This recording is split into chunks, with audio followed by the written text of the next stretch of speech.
You know, it seems like that once the elections stop, we start all over again the cycle. Down in my home state of Louisiana, we have a gubernatorial election coming up here. It's the next major election, one of the few in the country that come up next year in the off-year election.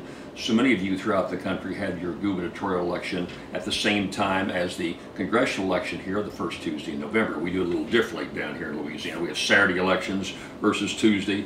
A lot of things happen differently down my way. But shortly after the gubernatorial election, of course, we get right into the presidential election. And there's a lot of jockeying going on. I think it's interesting down in the South. I got several emails this week about a column I have posted right now about Louisiana Governor Bobby Jindal. He's been touted around the country as a potential candidate for vice president or some other national office. And he denies he's running for president. You notice he never says he's not running for vice president.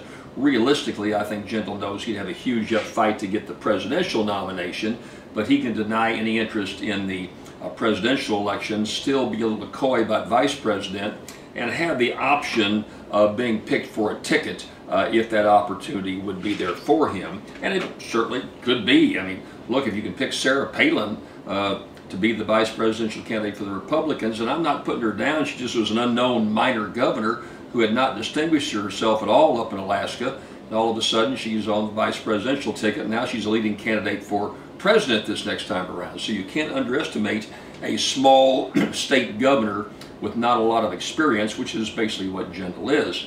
And so what's happened was he's about the only game in town last year when some of the discussion was going on about him being a candidate. Now it's interesting, the red state South, and I would say that the South has gone overwhelmingly Republican, probably the biggest concentration of Republican voters in the country is now in the Deep South. And what's happened because of that concentration, there are lots of Southern candidates who are expressing an interest in possibly running for president or being on a national ticket. We know the same names that were there several years ago in Mike Huckabee from Arkansas, the former governor of Arkansas. He polls very well right now, very popular guy, extremely conservative, a Tea Party type guy, was down in my home state of Louisiana about a month ago having a large fundraiser and is already building a pretty good nucleus down here in the state of Louisiana.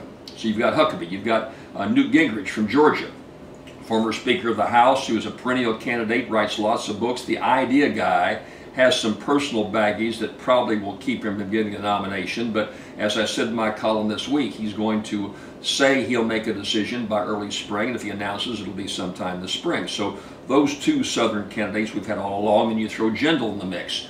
But now we've had a number of other emerging candidates, and I listed them in some detail in my column this week, which you can read by going to Jim Brown's new column. The governor of Texas, Rick Perry, a longest-serving governor in the history of Texas, a huge money raiser, very well connected, quite ambitious. He too has a new book out where he says fed up and I think it's called Fed Up, something about blasting the federal government. It's obvious he has national aspirations. A fairly young guy, I think he's probably in his early 50s, and he's looking towards the White House. Then on the other side of us in Louisiana, we've got Arkansas to the north, we've got Perry to the right in Texas. To our right is Haley Barbour, the very popular governor over in Mississippi, 70% approval rating, higher than just about any other governor in the country. The present chairman of the National Governors Conference, a past chairman of the Republican National Committee, probably tied in better in terms of fundraising than any other candidate in the country right now. He says he's looking very closely at running for president. So you've got this area surrounded. We jump over to Florida. The new rock star in politics is Mario Rubio, the new U.S. Senator out of Florida. He's being touted as a presidential candidate by a number of people. He's on the cover this week of Time magazine, the New York Times magazine, a number of publications. And of course he is Hispanic, has a very compelling success story of his parents immigrating from Cuba, and has made himself up to be Speaker of the House of Representatives in Florida, now U.S. Senator. And Rubio, particularly with the Hispanic ties to this fastest growing denomination in the country, is going to be a very popular choice versus, say, Jindal, who's of Indian American descent, would be looked on as a minority, but doesn't bring the huge flow of support that a Rubio would. Then you go up to South Carolina. Nikki Haley is the new governor of South Carolina. She's the second Indian American governor.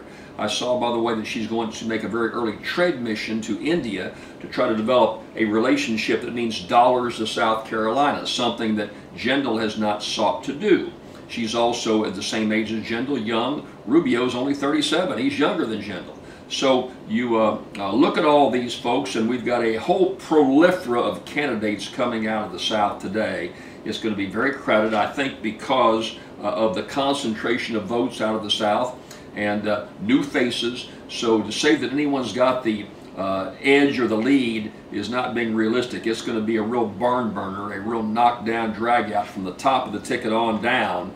And so as a consequence, it's going to be very interesting for us to watch. But I share that with you. Again, if you want some more information, go to my column at JimBrownUSA.com, and I'll come back to you right after this message.